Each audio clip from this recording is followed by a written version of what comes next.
Well, it's been about a year since I finished this stove and put it into operation. So I'm going to make a few little changes to it. And before winter sets in, I want to get it up and running again. So I'm just going to show you. How it's fared over the last sort of year. And we had a lot of burns in it. It's got very hot. It's kept the workshop lovely and warm. And there's been no signs of any degradation on the outside of the stove whatsoever. So I'm going to take it apart and I'm going to show you what's been happening inside. I've undone the bolts from the lid, so I'll take that off and show you.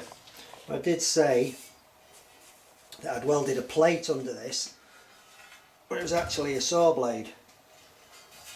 You can see that there, and that was to reduce the heat slightly going onto the lid because it was bowing the top. So that's what I did. I welded that old saw blade on and I just tacked it on really just to try it, and it's done the job, but you can see that the blade itself has warped and it's pinged the weld off. So the stove actually hasn't been performing as good as it should, even though it was performing really well, because the fact that the blade has come down, it reduced the gap over the riser tube to maybe ½ an inch on one side, so it's perhaps not been performing as good as it should have done.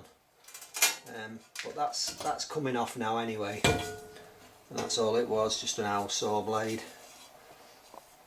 Because what I'm going to do, I'm going to cut a hole into that top, something like yay big, and I'm going to put a piece of glass in there, and I can show you what it's like when the fire's burning. I can show you what it's like when the fire starts up.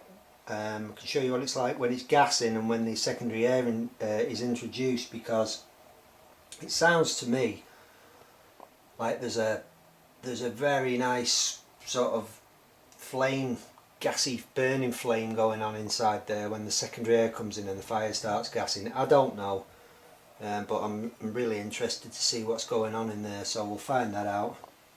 So that's the top. There's no damage to that other than that saw blade bending. Have a look inside the stove.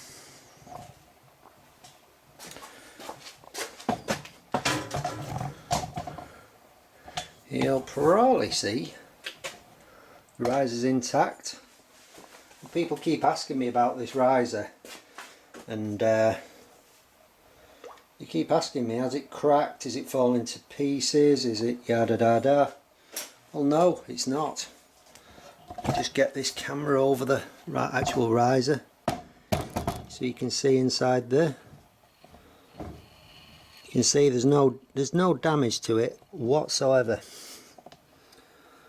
There's a little bit of ash in the bottom, which you would expect. There was a little bit of ash in here when I opened it up. Nothing significant, just that very light talc like ash, maybe ½ an inch along the bottom of the stove, which I quickly hoovered out because I didn't want my camera getting covered in dust. So no other damage to the stove. Yeah, the riser's good.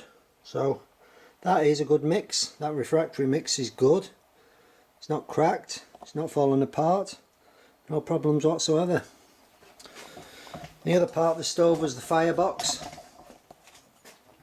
Firebox is holding up really well. See into there.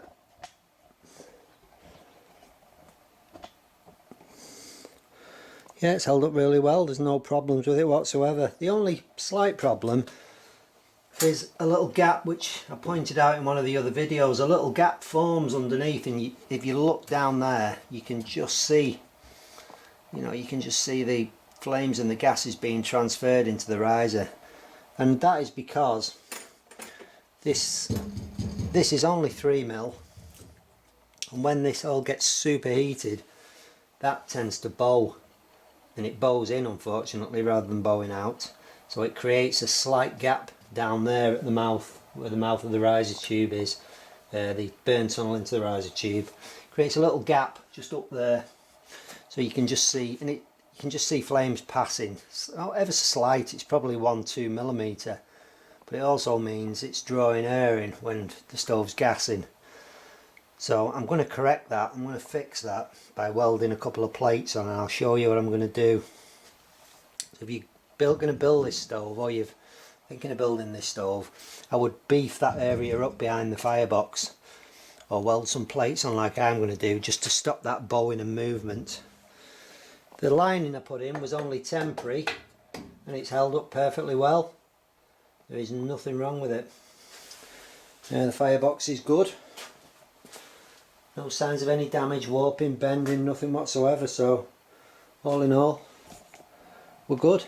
It's golden, as they say. Right, I'll come back to this shortly when I've taken that firebox off. Just have a quick look in there and see if there's anything untoward. Something else I've done is make this new fire grate for the stove, which just literally lays in the bottom, and it's about probably 20mm rebar, just a few bits and pieces welded together, and that just sits in the bottom of the stove.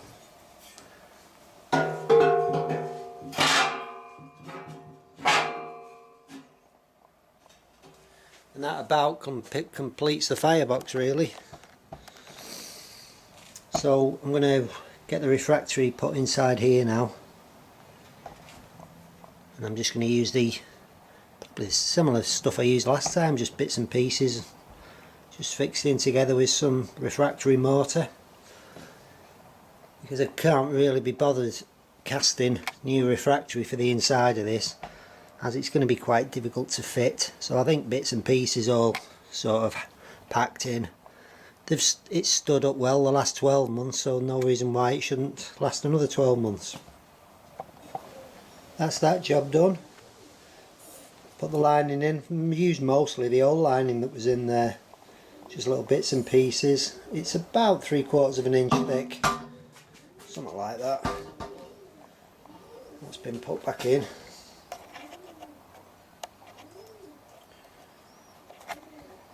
And it's kind of that lightweight refractory brick mostly. So it's time to get the firebox back on the front of the stove. I've just put the gasket material back in place. So I'm going to have a go at refitting the firebox now.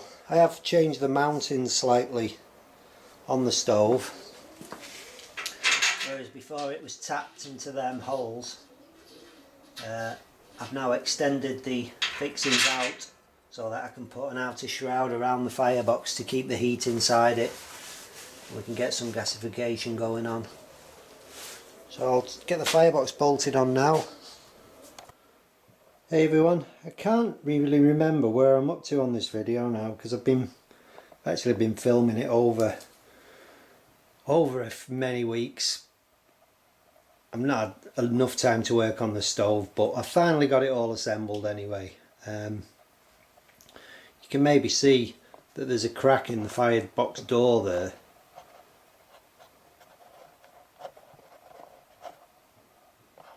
You can maybe see that there's a crack in the glass door on the firebox. That's not happened through the heat, I'm afraid. That's happened me dropping the damn door down too many times. It's not a problem, it's just unsightly. Right, I said I was going to get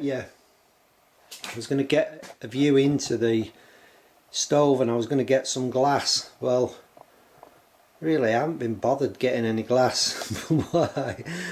What I have got is a kind of Pyrex pan lid there, which is a glass Pyrex pan lid, and I'm hoping that will be enough,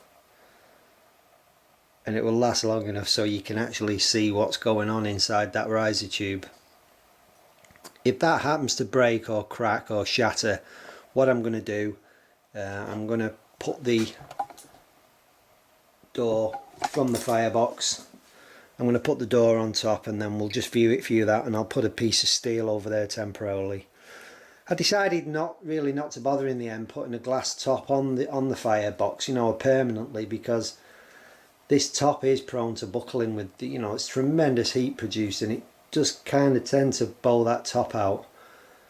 So what I've done, I've had to weld the old saw blade, which you probably saw previously. I've welded that back on underneath, but I've made it much stronger this time. I've put more feet on it and anchored it to, so there's about a 3/4 inch gap now between the saw blade and the top, and you'll maybe see the edge of the saw blade when I show you down into the top of the wood burner. So what I want to do now, it's not really a cold day today, it's about 10 degrees centigrade. I don't really need a fire, but I just want to get this video finished and show you the gasification, because I get loads and loads of questions asked about the secondary air and one thing and another, so I'm hoping to clear a few of them up in this. Right, I'm going to show you the fuel I'm using. That's the fuel, just a load of sticks, a bit of softwood. There's 1, 2, 3, 4, 5, there's 6 or 7 logs there, not very big. They're only that big, small pieces, and I'm expecting to be enough fuel there to get the stove gasifying. To be quite honest with you, I don't usually need to put that much fuel into it to heat this shop, and I certainly haven't been gassing the stove all this year. I've had to light it the odd occasions at night in the evening when I'm in here. It does get cold at night, but I don't bother with the gasification because, as I've said before, the workshop just gets way too hot. So I'm opening the damn door all the time. This time of year, if I open the door at night, the workshop fills with mosquitoes and midges getting eaten alive. So I've just burned a little bit of wood in it, warmed the shop up, and that's enough. Am I rambling on? Probably. So I'm going to move the camera and I'm going to show you the view down into the top of the rocket stove, right down the centre of the riser. I'm going to light the fire. I'm going to get it up to gassing temperature. Now what I'm going to have to do, guys, is I'm going to show you the initial burn, then I'm going to move the camera away, and I'll periodically put the camera back and just film short bursts, because it's going to wreck my camera. There's the heat coming off the top of this thing, so I'm only going to be able to film it for say a minute or so, and then I'm going to have to move the camera away. But what I'll do is I'll keep coming back to it as it progresses. And I've said before, this being a cast riser in this rocket stove, it does take more time to heat up than a steel riser. Now if this were a steel riser inside here, I would expect there to be enough heat generated to start gasifying within probably about 10 minutes or so, something like that. Although the firebox would still require a similar amount of time to get up to temperature, but the riser itself would be so hot that anything entering there would start, you know, burning super hot. So it does take a while for the firebox to get enough heat to generate gas from the fuel, and that's what we're trying to burn, and that's where the real heat in this. So you will see as the stove starts to gasify, you will see me open the secondary air tube. The secondary air will be fed in, the primary air will be reduced through the fuel. There will only be a trickle of primary air going through the fuel. The secondary air will be igniting the gases that are produced off the fuel, and you will see the blue flame inside the bottom of the riser tube. I'll talk more about it as we go on. I still haven't finished it. As you can see, I haven't got the firebox insulated yet. I haven't put a proper sort of little door, or whatever you want to call it, a little hatch onto the secondary air feed, which is there. I don't need the secondary air to be open when I light the fire, tend to close it because I just want as much draw through the timber as possible. So I don't want it pulling air through the secondary air because it's not needed. I think were to make this again, it can be modified this, but were I to make it again, I would provide another secondary air inlet on this, and I would maybe put possibly 1 or 2 further entry points into the riser tube for gasification, because I think that struggles getting enough air into the riser when I'm gasifying to feed the gas supply that the wood's producing. But saying all that, this stove is still too much of a beast for this shop. So yeah, it does what I need it to. Were this shop maybe 5 times bigger, yes, you would need more secondary air in there because you would be burning the stove for longer. That fuel showed you on the floor, there's enough fuel there for a day for me in this, you know, 10 hours, 12 hours burning there on the floor. It's more than sufficient to get this shop up to 20 degrees centigrade and keep it there for 10 hours, 12 hours. So I don't need any more efficiency for the fuel I'm burning. So I'm going to light the stove and we'll just show you what goes on in this rocket, in this riser. Got my wide angle lens on here which I just bought. It's much better because I'm not standing right at the back of the workshop trying to show you what's going on. You can see I still haven't mounted the hinges on the door properly. Just drinking my tea at the same time. Right, let's get her lit. One thing I have noticed with this riser, this cast riser, is you need to light the fire and put some heat directly into the riser because it does take a little bit longer to warm up in there. And if you're not careful, if you heat the firebox even slightly before you've heated the riser, you'll just get the fire burning out of the firebox just out of control, and it won't go up the riser, it just will not go. So I'm just going to put a few sticks in there. And actually guys, you've seen rocket stoves being lit before. What I'm going to do is I'm going to put the camera over the top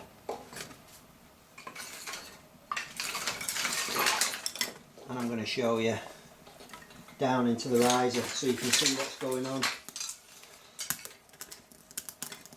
So that's what I mean about heating the riser. I just put a few little sticks like that into that entrance to get the air pulling through, and just get it to heat that riser up, and will create a positive draw then.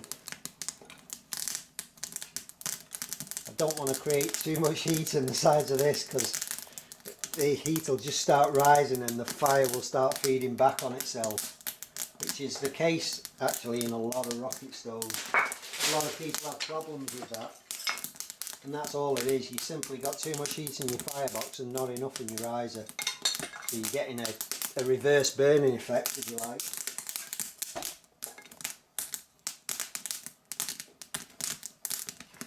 Right, that'll be enough.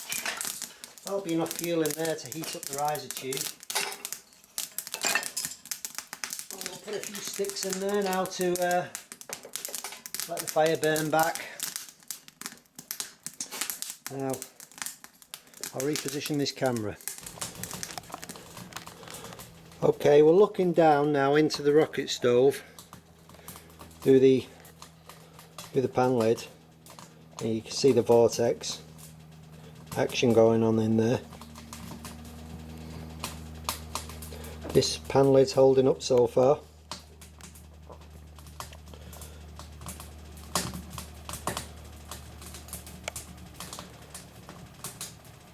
The thing is with rocket stoves, a lot of people test these vortexes and these flame and swirl effects that are going on in an open tube, but once you enclose that tube in the system, i.e. put an exchanger around it, the dynamics change somewhat, because you've then got that tube, the riser tube, burning in an enclosed space,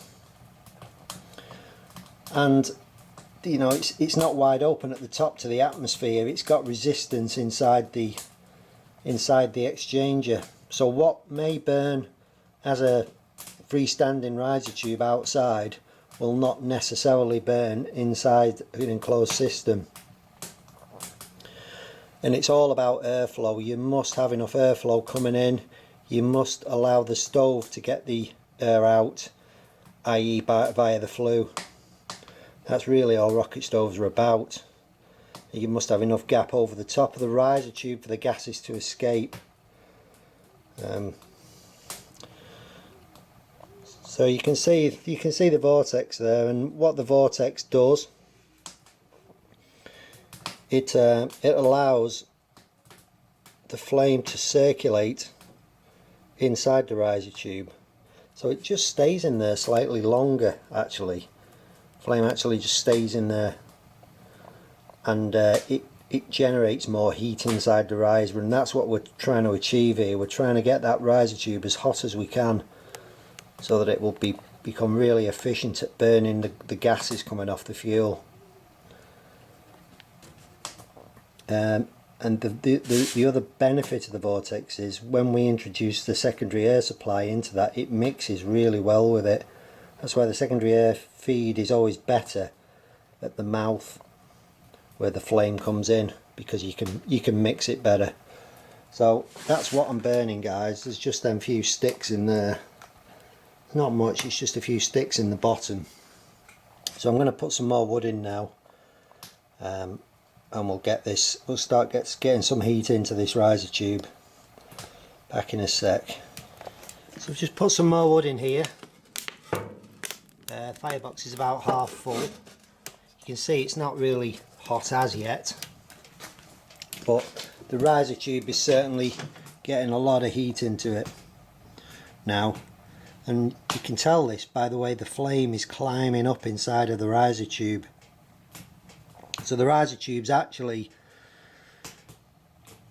it's creating lift by the heat inside it. So it's creating a positive force on the system by pulling, by literally the heat inside the riser is rising up, trying to get out of there. So it's pulling the flame through the firebox. And as them gases heat up and hit the exchanger, they cool down and they drop, because the gases inside there are very light now. So they rise freely. Once they hit the exchanger, they cool down rapidly and become very heavy. This tends to push them out of the system. They can't fight the gases, you know, coming up the riser anymore. So they're being pushed down and they're being pushed out through your flue at the bottom. That's essentially how a rocket stove works. There's no point me introducing the secondary air yet, because there isn't as yet enough heat in the firebox. And there isn't enough heat in the riser tube just yet. You will see the riser tube actually starts to glow a nice yellow. Say the bottom foot of this, it really starts to glow once we get heat, and the top of this glass lid is slightly sooty. And when we're burning really clean, it won't take very long at all. The camera's getting hot now. When we're burning really clean, this soot will burn off here. It's a very thin film, and it's more to do with the moisture in the timber than the actual stove not burning cleanly. I'll just take you outside and show you the flue.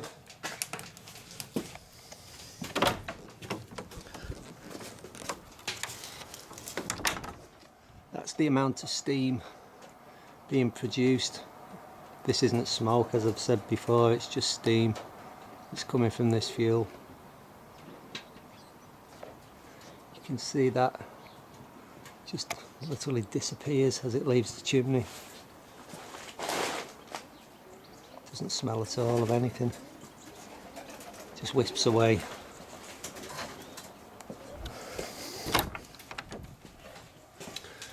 I'm leaving that. I was leaving that door open, but I'm trying to film with the door closed so there's not as much light coming into the workshop. Right guys, I'll come back. Now I'll put another load of fuel in there in a minute, because the only way I'm going to get this stove to gasify is by getting enough heat in this firebox to cause that. So I'm going to have to really pile the fuel up in this, even though I don't need to, and just to create a big hot atmosphere in there. Okay, so I'm back, and we lost the pan lid to either science or entertainment, depending on your point of view. I'd say the fire's up to temperature now, up to gasifying temperature. It's so hot here. And the flames, I don't know if you can see that, the flames are actually exiting the top of the riser now, and they're going down inside the exchanger. It's just an inferno in there. So what I'm going to do is I'm going to turn off the primary air, shut it down. That now stops the wood going through the timber, and can you see the secondary air in there? It's at the bottom of the screen. The flame in there now is the actual gas. Oh god, that's so hot. The flame in there now is produced by the secondary air that's now being fed in. I don't know if you can see this, but I honestly can't stay here much longer. Oh, that flame is being fed by the secondary air that's being fed in from the top of the picture in the screen now. It's about 400 centigrade. My pants are burning my leg. It's about 400 centigrade on the top of this stove now, and that is purely gas that's being burnt off the wood. Because what I've done, I've stopped the air by the use of that air control there, that bar. I close that up and it stops the air passing through the firebox. The only place air can now get in the stove is through that secondary air feed. That secondary air feed is fed directly into the bottom of the riser tube.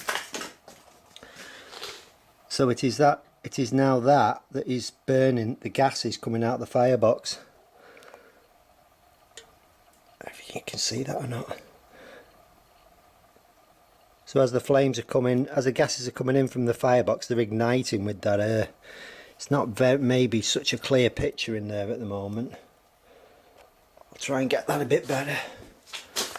Right guys, after editing that video I realised that you can't actually see through the glass, because this glass is old. It's a year old, the glass on this door, and the glass kind of gets like a frosted appearance on it after a time, and the cameras isn't looking through that frosting on the glass.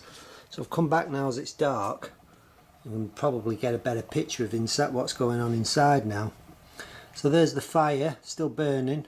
I've just put a fresh piece of wood in and it's smoking hot. So I'm going to shut the primary air off now, and you will see as the secondary air comes in, you'll see it feeding off them gases.